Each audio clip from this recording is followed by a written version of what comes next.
नमस्कार प्रिय छात्र और छात्राएं, कुछ विशेष जानकारी।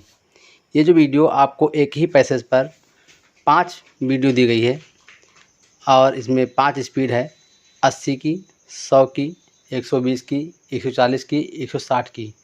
तो पहले आपको 80 की वीडियो देखना है, जिस पे वीडियो में मेरी नोट्स डिस्प्ले हो रही है। उस डिस्प्ले नोट्स के माध्यम से आपको उसका होमवर्क करके व्हाट्सएप के माध्यम से चेक करवाना है। फिर आपको होम प्रैक्टिस करना है और करने के बाद 80 की जितनी भी वीडियो, जितनी प्लेलिस्ट में हमारी पड़ी हुई हैं, सभी को टारगेट करना है। और फिर 100 को करना है, फिर 120 को करना है, फिर 40 करना है, फिर 60 करना है। मतलब सारी प्लेलिस्ट से आपको क्रम से, सीक्वेंस से लो से हाई की ओर स्पीड बढ़ानी है और बार बार प्रैक्टिस करनी है। इस क्रम से अगर प्रैक्टिस करेंगे तो आपकी 160 तक स्पीड मेंटेन हो जाएगी, जो ये सभी परीक्षाओं के लिए पर्याप्त है। Ready start. सभापति महोदय, सबसे पहले मैं सरकार को बधाई देना चाहता हूं कि वो एक बहुत महत्वपूर्ण विधेयक आज लोकसभा में लेकर आई है।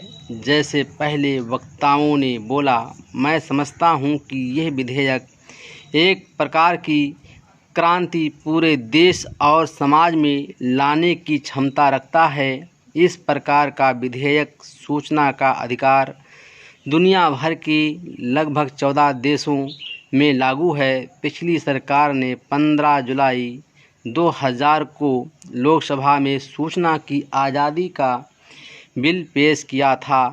बिल पारित भी हुआ। महामहिम राष्ट्रपति जी ने उसे अपनी स्वीकृति भी दी, लेकिन सरकार उसे सूचित नहीं कर सकी।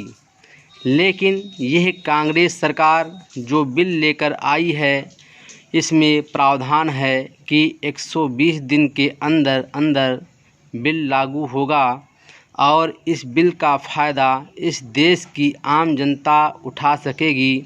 इस बिल के माध्यम से एक बात बिल्कुल स्पष्ट है कि इस गठबंधन, इस कांग्रेस सरकार, हमारी पार्टी और हमारे नेताओं की मंशा, नीति और नियत बिल्कुल साफ है कि किस प्रकार से इस देश के प्रशासन में, इस देश की राजनीति में पारदर्शिता का माहौल कायम किया जा सके।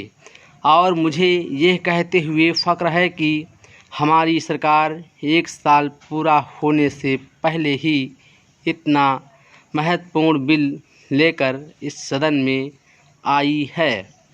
हम चाहते हैं कि इस देश का आम गरीब आदमी, किसान वर्ग और दूर दराज के इलाकों में जो लोग रहते हैं, उनके पास यह शक्ति होनी चाहिए कि वे अफसरों, प्रशासन के अधिकारियों से प्रश्न पूछ सकें।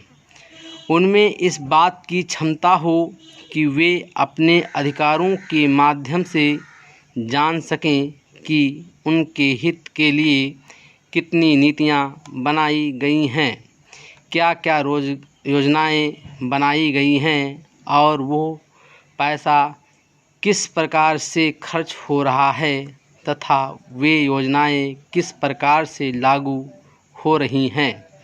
हमारे आदरणीय प्रधानमंत्री जी ने, हमारी कांग्रेस अध्यक्षा ने कई बार इस बात को महत्व देते हुए कहा है तथा आज से नहीं, कई वर्षों से हम ऐसा बोलते आ रहे हैं।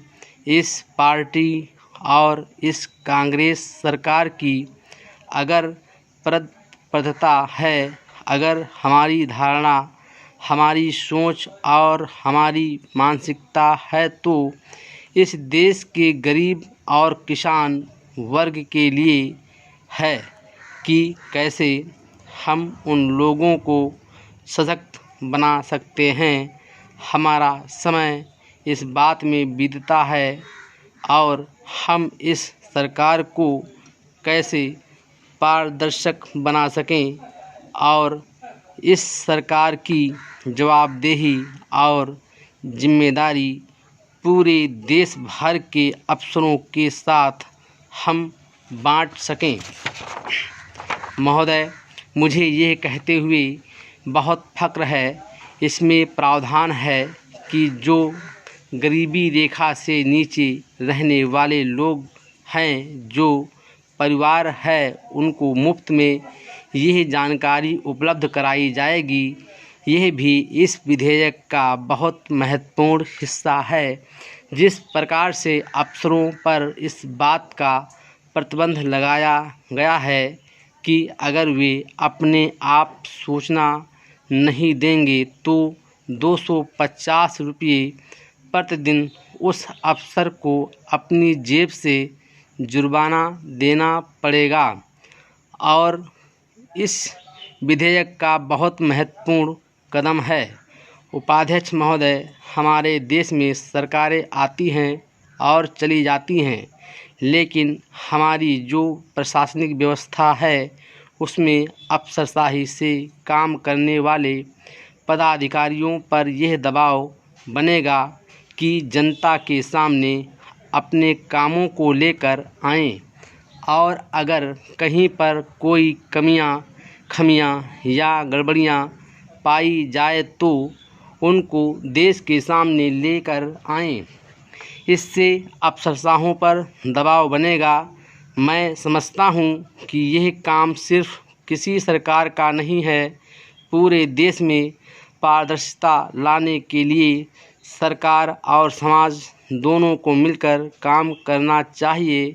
इस बिल के माध्यम से हम लोगों को शक्ति देंगे, लेकिन एक समन्वय के साथ सभी सरकारों, केंद्र सरकार और राज्य सरकार और ख़ासकर समाज के लोगों की इसमें भागीदारी होगी और समझदारी से इस बिल का उपयोग किया जाना चाहिए।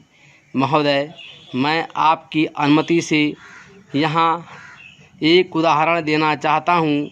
नन्हू नाम का एक व्यक्ति जो पूर्वी दिल्ली में रहता है, जनवरी 2004 में उसका राशन कार्ड खो गया था।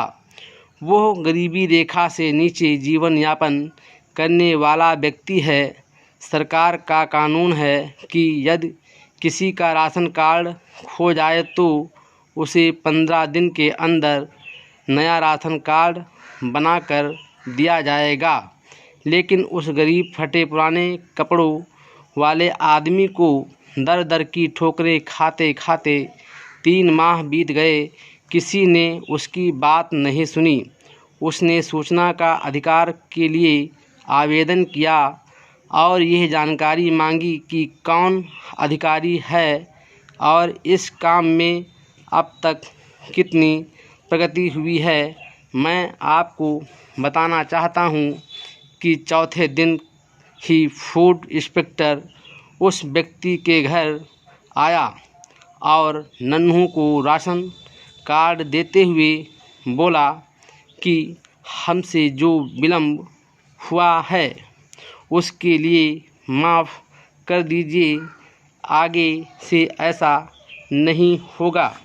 ये तब होता है जब अफसरों पर, नेताओं पर, मंत्रियों पर और पूरे प्रशासन पर दबाव बना रहता है।